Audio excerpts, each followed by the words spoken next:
قال الله تبارك وتعالى قل إن كنتم تحبون الله فاتبعوني. وقال النبي صلى الله عليه وسلم الدنيا جیفۃ وطالبها کلاب. حضرت اللہ تبارک تعالیٰ نے ہم سب کو ایک دل دیا ہے، ایک ذہن دیا ہے. یہ اس وجہ سے دیا ہے کہ ہم سوچیں اور سمجھیں کہ آخر جو ہم کر رہے ہیں یہ حق ہے، سچ ہے یا نہیں ہے. اکثر میں آپ لوگوں سے کہتا رہتا ہوں کہ مطلب 2 گلاس دیے اللہ تبارک تعالیٰ نے، ایک میں دودھ ہے، ایک میں شراب ہے، پیو گے تو یہ ہوگا، یہ پیو گے تو یہ ہوگا. یا پھر یوں کہتا ہوں کہ 2 راستے دیے، ایک برائی کا ایک بھلائی کا، جو چاہے اختیار کر لو. یہ اختیار یہاں پر نہیں ہے، یہاں اختیار نہیں ہے، یہاں امتحان ہے. امتحان اس معنی کر کے تم اللہ کی طرف آنے والے ہو یا غیر اللہ کی طرف جانے والے، تم اللہ کی محبت کی طرف آنے والے ہو یا غیر کی محبت کی طرف جانے والے. اور ہاں حضرت ایک بات اور کہ جب تم سے کوئی پوچھے کہ تم کو اللہ سے محبت ہے تو تم خاموش رہ جانا. حضرت خاموش رہ، کیونکہ اگر آپ کہیں گے کہ اللہ اور اس کے رسول سے مجھے محبت نہیں ہے تو واللہ آپ کافر ہو جائیں گے.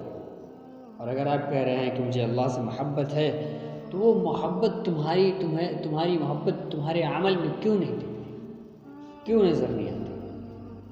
اس ضمن میں ایک واقعہ آپ کو سناتا ہوں کہ ایک بزرگ صاحب کا بہت چرچا ہو. لوگوں نے سننے کے بعد ان سے ملنے کی خواہش ہوئی.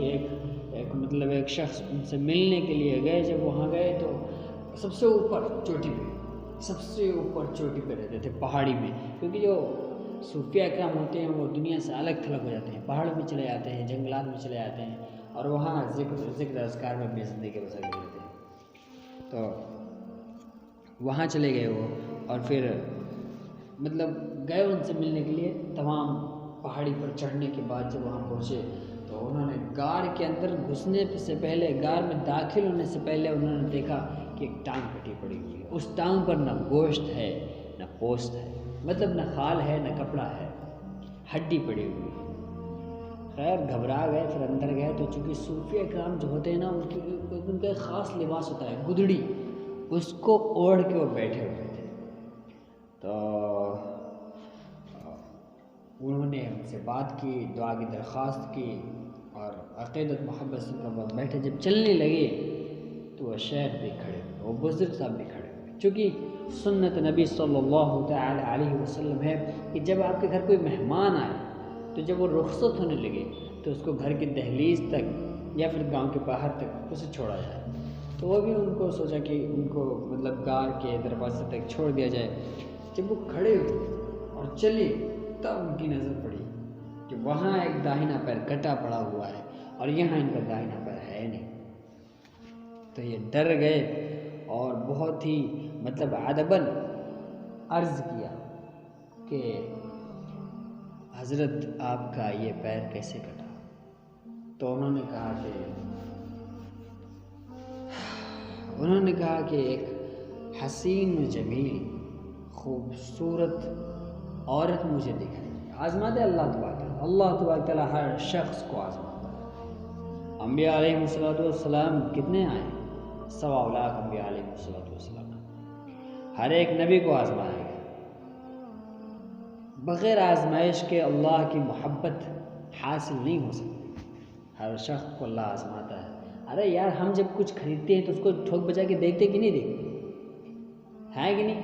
ہاں، حضرت بلال رضی اللہ تعالی عنہ جب ان کو مارا جا رہا تھا، ان کو پتھر لادے جا رہے تھے، ان کو تشدد کیا جا رہا تھا، ان پر ظلم کیا جا رہا تھا، اور ان سے کہا جا رہا تھا کہ پھر جاؤ کہہ دو کہ اللہ ایک نہیں ہے.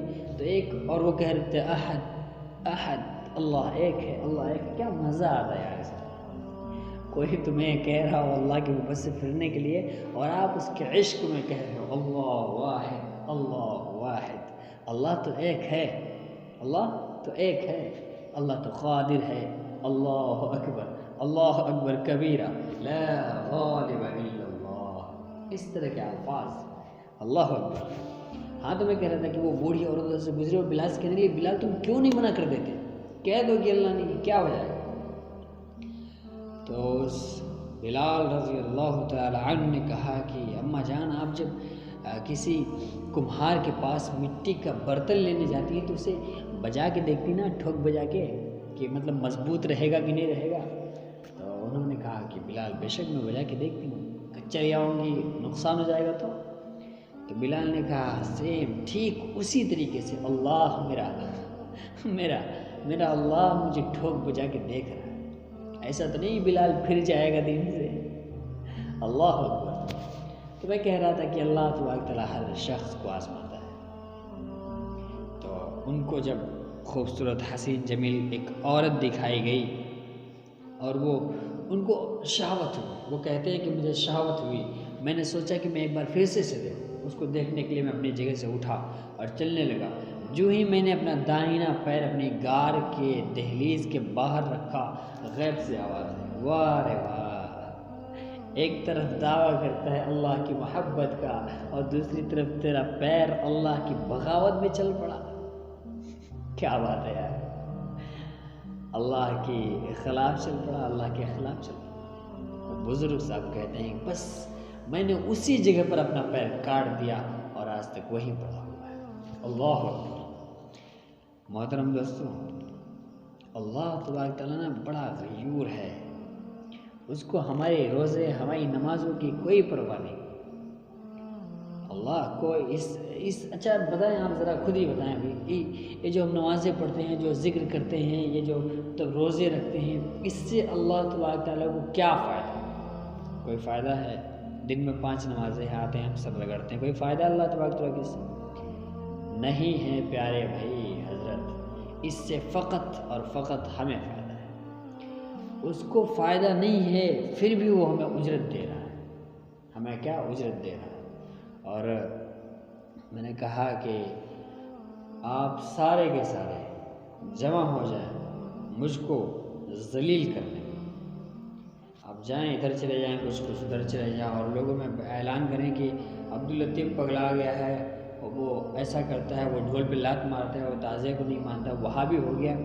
آپ جائیں پوری دنیا میں اعلان کریں، پوری دنیا میں اعلان کریں، اللہ پاک کی قسم میری عزت میں ذرہ برابر بھی کمی نہیں آئی، سوائے اس کمی کے جس کمی کو اللہ تعالیٰ نے لکھ دیا ہے۔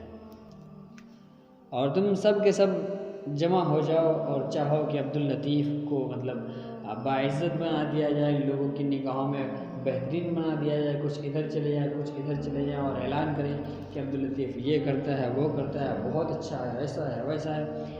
باخدا میری عزت میں، میری بڑائی میں، اللہ بڑائی تو فقط اللہ کی، میری عزت میں جو اللہ تعالیٰ نے مجھے دی ہے، ذرہ برابر بھی بڑائی نہیں ہونے والی سوائے اس کے جس کو مطلب اللہ تبارک تعالیٰ چاہے۔ کیا سمجھا ہے؟ غافل سمجھا ہے کیا؟ نہیں بھائی، غافل نہیں ہوں۔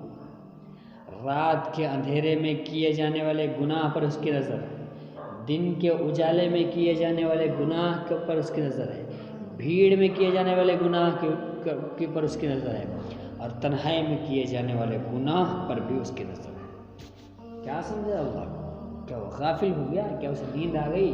لہ الملک و لہ الحمد، اسی کے لیے بادشاہی ہے اور اسی کے لیے حمد ہے۔ تم نے کس کو بڑا بنا رکھا ہے بھائی؟ مال کو، چلتی پھرتی لڑکیوں کو دل میں بسا رکھا ہے؟ ہاں بھائی، بڑے نادان ہیں ہم نے اللہ کی محبت کو سمجھا نہیں۔ واللہ اللہ تو ایسا ہے کہ مطلب دن بھر آدمی گناہ کرتا رہتا ہے، پھر اللہ تبارک تعالیٰ محبت میں معاف کر دیتا ہے، محبت میں معاف کر دیتا ہے۔ وَمَن يَعْمَلْ مِثْقَالَ ذَرَّةٍ خَيْرًا يَرَهُ،